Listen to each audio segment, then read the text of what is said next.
अखरोट एक ऐसा ड्राई फ्रूट है जो प्रोस्टेट की समस्या को कंट्रोल करने में आपकी बड़ी मदद करता है। हरे कृष्णा, राम राम जी। जी हाँ, क्योंकि देखिए अखरोट के अंदर 3 चीज़ें प्रमुख हैं। जैसे इसमें सबसे पहला जो इंग्रीडिएंट है वो ज़िंक है और ज़िंक आपके प्रोस्टेट ग्लैंड की खुराक है। मतलब अगर आप चाहते हैं 100 साल तक प्रोस्टेट की समस्या से बचना, यानी जब तक आप जिएँगे तब तक अगर प्रोस्टेट से अपने आप को बचाना चाहते हैं तो भैया जिंक आपको लेना पड़ेगा शरीर के अंदर। ठीक है? तो इसलिए वो ड्राई फ्रूट आपने अखरोट खाने को, जिंक इसमें भरपूर मात्रा में है। जिंक एक काम और करता है, आपके पूरे यूरिन फंक्शंस को रेगुलेट करने का काम करता है। जैसे पेशाब कम आ रहा है, ज़्यादा आ रहा है, पेशाब की आदत पतली है, पेशाब अच्छे तरीके से खुल के नहीं आ रहा है, ये सारी समस्याओं को बड़े अच्छे तरीके से कंट्रोल करके रखता है जिंक। तो दूसरी चीज़ अखरोट के अंदर है वो भैया ओमेगा 3 फैटी एसिड्स है और ये ओमेगा 3 फैटी एसिड्स आपकी प्रोस्टेट की सूजन को, जो मतलब देखिए प्रोस्टेट में सूजन का खेल है सारा।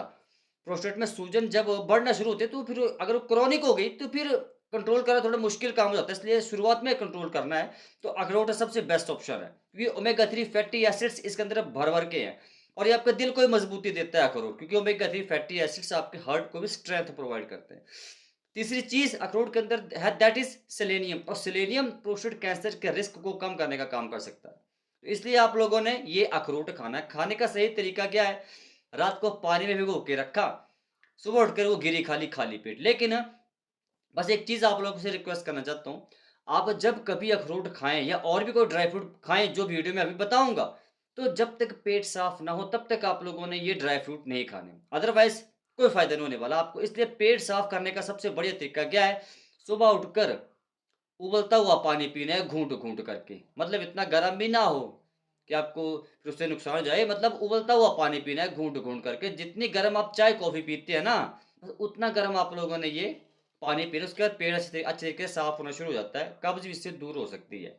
उसके बाद अखरोट खा लो, और जैसे अखरोट खा लिए, तो जैसे सुबह मानो आपने 7 बजे अखरोट खाए, तो 10 बजे तक कोई चीज़ नहीं खानी-पीनी। ब्रेकफ़ास्ट 10 बजे के बाद करना है। बस ये आपने ख़ास ख़्याल रखना है 2-3 घंटे, क्योंकि ताकि शरीर को अखरोट थोड़ा लगे तो थोड़ा असर तो दिखाए, समझ गए बात को? अब जो दूसरा ड्राई फ्रूट है वो हैं ब्राज़ील नट्स। ये थोड़े से महँगे ब्रा नट्स हैं, लेकिन ये यकीन यकीन मानिए मेरा, ये जो ब्राज़ील नट्स हैं इनके अंदर सबसे ज़्यादा मात्रा में सेलेनियम होता है। कोई भी ड्राई फ्रूट जिसके अंदर सेलेनियम बहुत ज़्यादा मात्रा में है वो सिर्फ़ और सिर्फ़ ब्राज़ील नट्स है। हिंदी में त्रिकोण फल बोलते हैं। लेकिन अब आपको समझना पड़ेगा सेलेनियम का क्या फ़ायदा है प्रोस्टेट की समस्या में। देखिए, ये जो सेलेनियम है ब्राज़ील नट्स के अंदर, ये आपके फ्री रेडिकल्स को न्यूट्रलाइज़ करने का काम करता है और ऑक्सीडेटिव डैमेज को कम करता है। अच्छा, अब फ्री रेडिकल्स न्यूट्रलाइज़ होने से क्या होता है कि आपके प्रोस्टेट के अंदर जो सेल होते हैं ना, वो स्वस्थ रहते हैं। वो नेचुरली प्रोटेक्ट होते हैं, क्योंकि फ्री रेडिकल्स ही तो हैं जो आपके प्रोस्टेट के सेल्स को खराब करते हैं। तो ये नेचुरली प्रोटेक्ट करने का काम करता है प्रोस्टेट के सेल्स को फ्रॉम फ्री रेडिकल्स। देखिए, जो प्रोस्टेट के सेल्स की अनवांटेड ग्रोथ होती है ना, उसको काफ़ी हद तक ये कंट्रोल कर सकता है सेलेनियम, इसलिए सेलेनियम खाना है। लेकिन अगर आप सेलेनियम को उचित मात्रा में खाते हैं तो। ऐसा नहीं कि दिन में 10-10 ब्राज़ील नट्स खाओ, फिर वो तो कोई मतलब नहीं है। वो तो कोई फ़ायदा होने ही नहीं वाला है ना, उल्टा नुकसान हो सकता है। तो आपने सिर्फ़ और सिर्फ़ दिन में 3 ब्राज़ील नट्स खाने हैं, 3 से ज़्यादा खाने की आपको ज़रूरत है ही नहीं। भैया जितना सेलेनियम शरीर को चाहिए, वो 3 ब्राज़ील नट से मिल जाता है, कोई ज़रूरत नहीं है फिर 4 या 5 या 10 खाने की, नहीं 3 काफ़ी हैं। 2 या 3 बहुत ज़्यादा है, इससे ज़्यादा खाने की मैं फिर रिपीट करूँ ज़रूरत ही नहीं है आप लोगों को, ऐसे खर्चा बेकार मत करना, ठीक है ना? लेकिन ब्राज़ील नट्स खाने का सही तरीका क्या है? ये दोपहर को खाने होते हैं, ना सुबह ना रात को, सिर्फ़ और सिर्फ़ दोपहर को। ठीक है, अब बात आती है जो अगला ड्राई फ्रूट है, और ये अगला ड्राई फ्रूट आप लोगों में से बहुत से पुरुष बहन ने कभी ज़िंदगी में खाया नहीं होगा। वो पता है क्या है? काली किशमिश है, काली दाख, ब्लैक रेज़िन्स। वीडियो में टैग किया मँगवा लेना। ये जो काली किशमिश है, ये समझ लो कि एक स्टोर हाउस है एंटीऑक्सीडेंट्स का। मतलब ये ब्लैक रेज़िन्स जो होते हैं, these are the excellent source of powerful antioxidants. और एंटीऑक्सीडेंट्स क्या है? प्रोस्टेट के सेल्स को नेचुरली प्रोटेक्ट करने का काम करते हैं एंटीऑक्सीडेंट्स, जो कि भर भर के काली किशमिश के अंदर है। इसके अलावा काली किशमिश में तरह तरह के मिनरल्स है, वाइटामिन है, मैक्रो न्यूट्रिएंट्स है, माइक्रो न्यूट्रिएंट्स है। भैया क्या नहीं है, आप वो पूछिए। फाइबर्स भर भर के हैं, ये आपके पाचन को काली किशमिश अच्छा करती है। पाचन अच्छा होने से कब्ज नहीं होती है, कब्ज नहीं होगी तो प्रोस्टेट छोड़िए और भी अन्य तरह की बीमारियों को आने का खतरा काफ़ी हद तक कम हो जाता है इससे। सारी बीमारियों की जड़ क्या है? पेट है। लगभग-लगभग 80-90% बीमारियाँ पेट से आती हैं। तो पेट को अच्छा रखना है, कब्ज़ नहीं होने देनी, गैस नहीं बनने, तेज़ाब नहीं बनने देना। काली किशमिश ये काम करती है पुरुष भाइयों, आपके शरीर की हर तरह की कमज़ोरी को दूर करने का काम करती है पुरुष भाइयों, काली किशमिश। लेकिन खाने का सही तरीका, मेन मसला तो यही है, खाते गलत तरीके से फ़ायदा नहीं मिलता।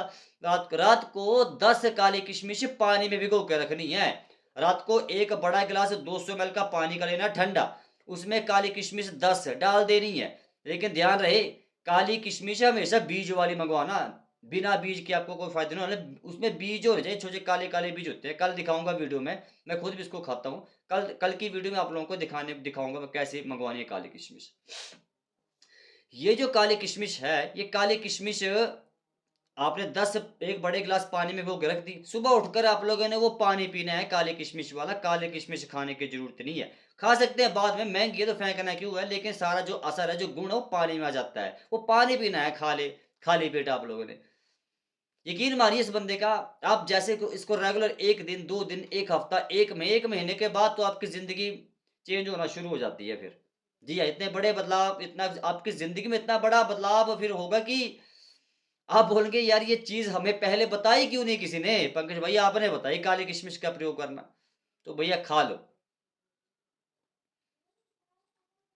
अब जो नेक्स्ट ड्राई फ्रूट है दैट आर आलमंड्स, बादाम। जी हाँ, बादाम हो सकता है आप लोग खुद भी खाते हो, लेकिन हो सकता है आप कभी-कभार खाते होंगे महीने में 1 आधी बार, लेकिन रोज़ खाने हैं। 2-3 महीना लगातार खा लो। ये जो बादाम है, बादाम के अंदर विटामिन ई बहुत ज़्यादा है और विटामिन ई सबसे शक्तिशाली प्राकृतिक एंटीऑक्सीडेंट है, प्रकृति ने दिया है ये। भैया बादाम के अंदर विटामिन ई है, बट बादाम है प्रकृति ने दिया है, इसके अंदर भर-भर के प्राकृतिक एंटीऑक्सीडेंट्स हैं, जो सबसे तेज़ी से, ठीक है, बड़ी तेज़ी से प्रोस्टेट को स्वस्थ करने का काम कर सकते हैं। बात समझ आइए। ये प्रोस्टेट को नेचुरली प्रोटेक्ट करने का काम करते हैं विटामिन ई। ये प्रोस्टेट कैंसर के रिस्क को कम भी कर सकती है इन शॉर्ट। इससे ज़्यादा मैं कुछ नहीं बोल सकता। बातें थोड़ी हज़म करने में मुश्किल है, लेकिन सच्ची है मेरे भाई, ये पक्की बातें हैं। भरोसा करो, अगर मानो तो भगवान है, नहीं मानो तो कुछ नहीं है। बात समझ रहे हो ना? समझदार को इशारा काफ़ी है। तो 4 ड्राई फ्रूट बताए, सारे खाने हैं। लेकिन साथ में बस थोड़ा-सा ना बस थोड़ा-सा परहेज़ कर लेना। बस ज़्यादा नहीं, थोड़ा-सा परहेज़। चाय, कॉफ़ी नहीं पीनी, शराब नहीं पीनी, आपने मांस किसी भी तरह का खाना नहीं है, लाल मांस तो स्पेशली खाना है, लेकिन और भी किसी तरह का मांस नहीं खाना, अंडे नहीं खाने, किसी तरह का दारू, बीड़ी, सिगरेट कोई नशा नहीं करना।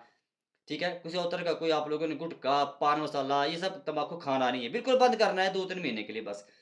इसके बाद आप जो मर्ज़ी खाते रहो, लेकिन ध्यान रहे, जो चीज़ों का हमें परहेज़ बताया, परहेज़ परहेज़ सख्त है। फिर भी कोई कन्फ्यूज़न है आप लोग कमेंट करिए मेरे भाई, फिर मिलता हूँ कल की वीडियो में। राम, राम जी। हरे कृष्णा।